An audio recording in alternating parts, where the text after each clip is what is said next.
All right, so class. So today, Wednesday, August the 26th, we're going to, I just put in here that, now I'm wasting my 15 minutes. So I just do want to review our learning objectives. We're going to be able to identify functions, their domain and range. We're going to look at evaluating a piecewise function by looking at a graph, and we're going to be able to evaluate a piecewise function by using the algebraic rule. Now keep in mind, these three objectives are for the next 2 days. So that's just a brief overview of what we're going to be doing. In your Google Slides, I've included another sheet. So I've got it in my OneNote. And I like this better than the task cards that I had set up for you guys. So that is why I went to this. And the task cards is from last week. So if you did them, great. And I will find a way to incorporate it in your grade. If you didn't do it, you can still go back. But for now, I just want you to focus on this. So, like I said, on a piece of paper, you would not have to copy this, or if you're tech savvy and you know how to put in text boxes, you can go that route too. We're going to look at ordered pairs, and I'm going to do one with you, and then I'll leave 2, 3, and 4 for you to do. So we need to determine if the following are relations or functions. Well, if the following relations are functions. All functions are relations, but not all relations are functions. And then we need to state the domain and the range. So this is a relation. What we're looking for is we're looking to see if we have any repeating x values. And you know what? We do right here. Since we have two ones in our relation, and then we're going to just double check, they have two entirely different outcomes. So that means it's not a function. So the answer is no. The domain is when we are grouping all of the x values together. So I'm just going to focus on that first number. So 1, -2, -1. And you know, here's the cool thing with sets. You don't have to list that one again because it's already been listed. The range, I'm now going to focus on the second number or the y value. So -2, 0, +2, +3.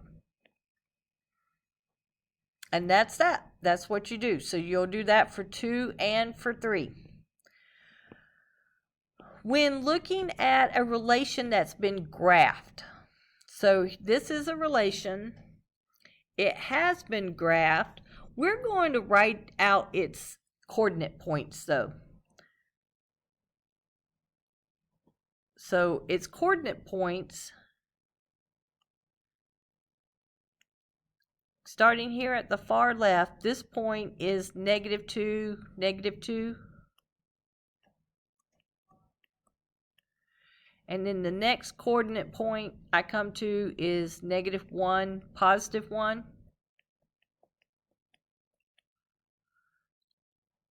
All right, now I've come to where I've got 2 on top of each. I've got a 1 and a 0, and I've got a 1 and a 1.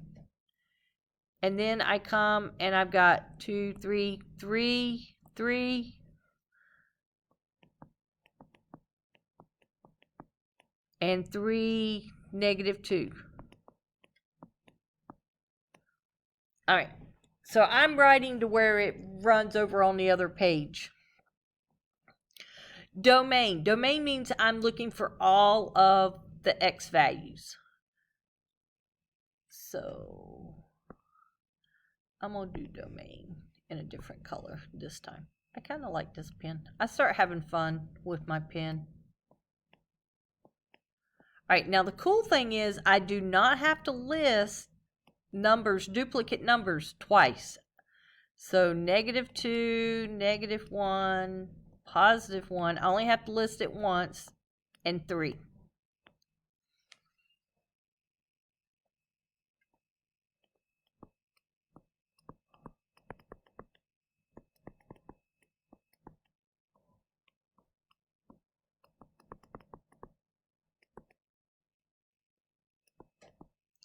And I'm going to write a message here.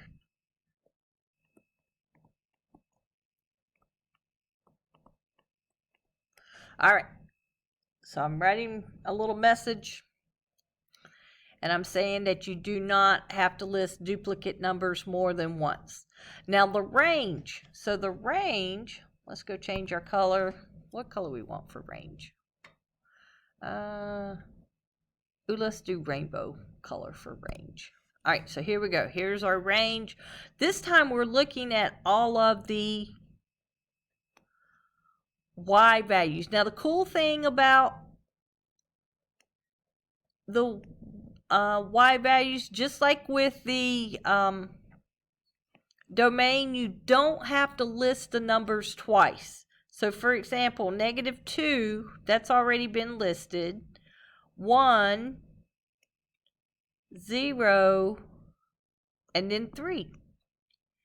All right, so -2, that takes care of that.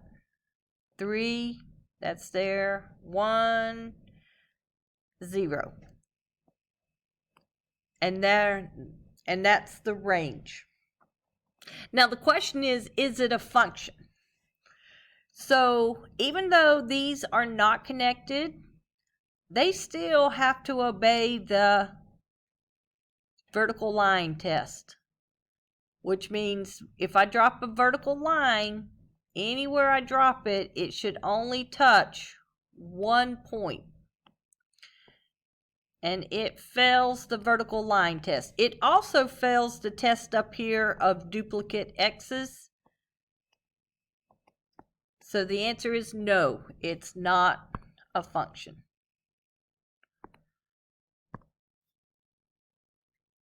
All right, that is what you are going to do for 6, 7, and 8.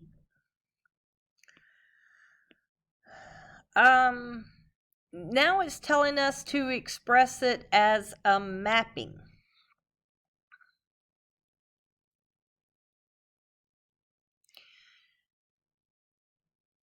So here I just need to do my input,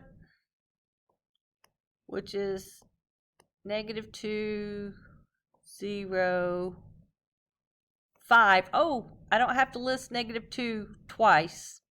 And then -1, 3,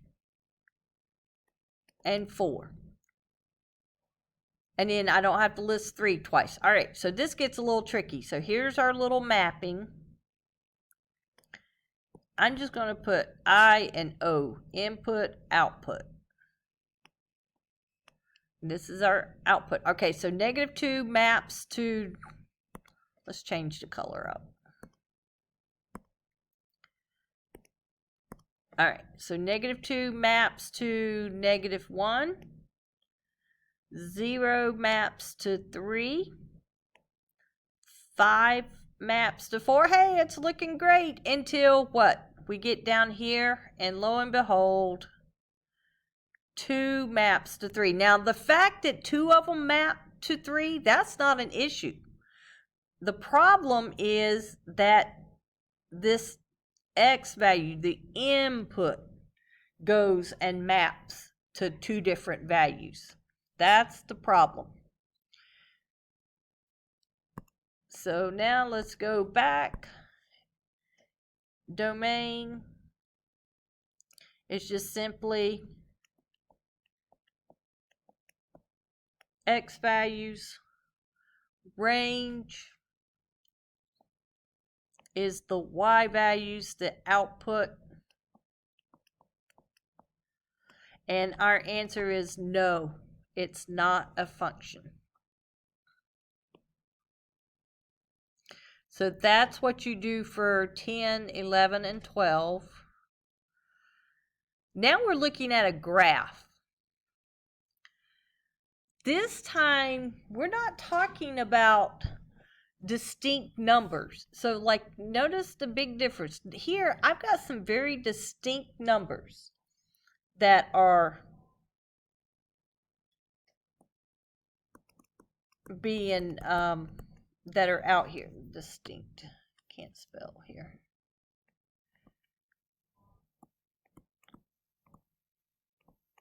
Distinct numbers, and that's why I have these sets.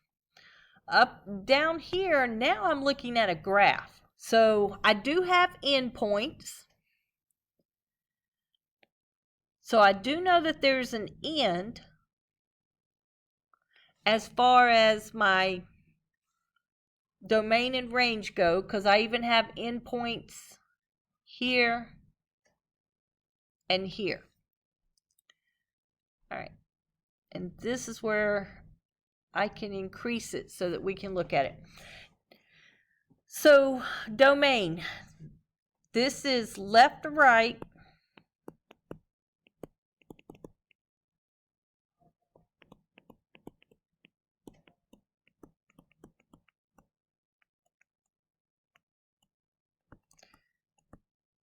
I'm going to look left to right. And this time, this is where I know -5 is part of that domain. So I'm just going to write -5. And I know that 7 is the last number. Now there's a reason why I write it like this. This is what's known as interval notation. And I did introduce last video about how if it's an endpoint, if there's a solid point, then I'm going to do brackets. And my brackets tell me that all the numbers between -5 and 7 and +7 are, that's what all the numbers, all my domain numbers are. So I can't list them out. I can't make a set. All I can do is make an interval. So this is interval notation.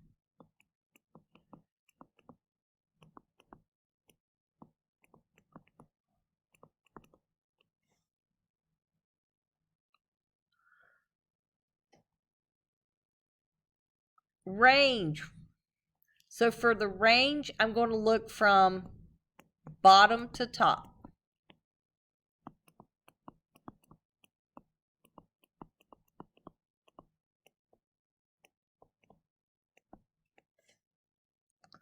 So now I'm going to look at my Y values. So these are my X values. Range, I'm looking at my Y value. So I'm going to go here to the Y axis and I'm going to look. The lowest Y value is -8, and I'm going to put -8 and then a comma. And the largest Y value is 9, +9. So there we have it, our range. And because it's endpoints, they're solid, I put brackets. All right, the question is it a function? Well, when I'm looking at a graph, I need to give it the vertical line test. So anywhere I drop a vertical line, the question is, can you draw a vertical line? No. The question is, how many times does it touch? Well, it touches 1 time. No matter where I put that vertical line, everywhere